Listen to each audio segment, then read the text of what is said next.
Nagpunta nga kami sa Quiapo para tikman itong bulalo na nagte-trending at talaga namang ang haba ng pila, no? Pagdating pa lang namin pila agad. At matatagpuan nga itong Mr. B dito lamang sa kanto ng Carlos Palanca at Quezon Boulevard. At yan ay sa harap ng BDO. Ayan siya. At makikita natin ang mga presyo. Para sa mga single bowl, ito ang bulalo at ang halaga ay 130 pesos.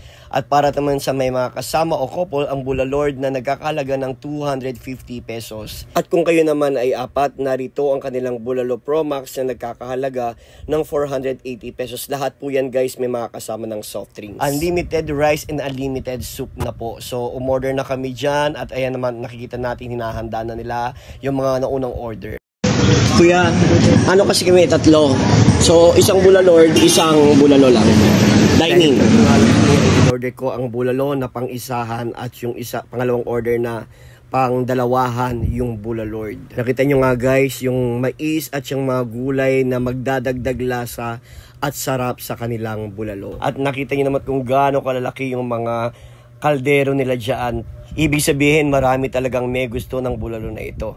And titikman naman natin kaya tayo pumunta rito at tayo naman ay papasok na sa loob. At pagpasok nyo nga dito sa loob guys, ayan may mga lamesa at upuan naman dyan. At kahit na nga may aircon, pagpasok nyo yung mga tao, makikita nyo pawisan sa sobrang dami yata ng nakain nila at sa init ng sabaw ng bulalo. At pagpasok nyo nga dyan dito sa section na to, pwede nyo na pong kunin ang inyong soft drinks. Nakapila ko dyan at nasa tabi din nila yung mga kinakailangang sausawan katulad ng patis, kalamansi, sili, o kaya naman kung ano pa. At ito na nga no, ayan yung halaga ng binayaran natin. Ibibigay ko yan, number 77 ako. Tandaan natin yung number at ibibigay na sa akin yung tatlong soft drinks. Tandaan nyo yung number guys kasi tatawagin yan pag ilalabas na inyong bulalord. Bulalord? Bulalo pala.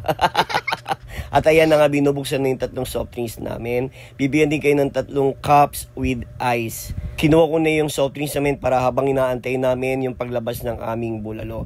Pero mabilis lang naman guys, kahit maraming tao, mabilis naman nilang naibigay yung bulalo. So ayan na nga yung tatlong soft drinks at eto na, nilabas ng aming bulalo. Ayan guys, nakita nyo naman diba? So yung sabaw na yan ay mainit, umuusok, nakita nyo? At unlimited yung sabaw niyan, kaya guys mananawa talaga kayo. Nakita nyo naman oh, unang napansin ko yung bone marrow na talagang hinahanap ko. At hindi kumpleto ang bulalo kung wala yan. Yan talaga yung hinahanap ko sa bulalo. Kaya sige na, try na natin tong kainin at tikman natin guys. Kain na tayo.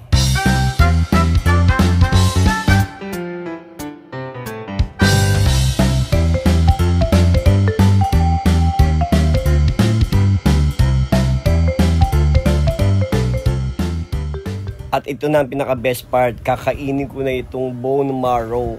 Yan, tinidor ko na lang pero hindi ko siya makuha. Kaya tinaktak ko na para lumabas yung utak o yung bone marrow. Masarap yan. Hindi naman daw yung nakaka-high blood pero syempre wag din lagi para hindi ka ma-high blood. Ma-high blood kasi siguro pag naubos yan. Dahil hindi ko nga makuha at ito itinusok-tusok ko na ng tinidor para lumabas siya.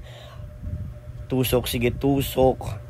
Ayan, so nalaglag na siya guys, nakita nyo ba? At ito na siya, pinatakan ko yan ng patis na may kalamansi, no? Yun ang para mas lalo siyang sumarap. Sige, tikman na natin guys.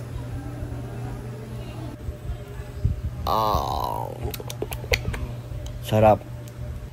Talaga namang sulit na sulit ang binayad ninyo dahil unlimited rice na, may soft drinks na, and unlimited soup. Pag naubos yung sabaw, pwede kayong mag-request uli. Kaya naman sige lang, kain lang kami ng kain dito hanggang sa mabusog kaming lahat. Siyempre, mas lalo siyang masarap kung isasaw-saw natin sa patis na may kalamansi at sili na medyo maanghang-anghang. Ayan, at nilifillan na kami ng rice, guys. Ibig sabihin, naubos na namin yung unang sinerve sa amin. Kaya, nag-take to pa kami ng rice. And siyempre, nag-take to din kami na yan ng soup.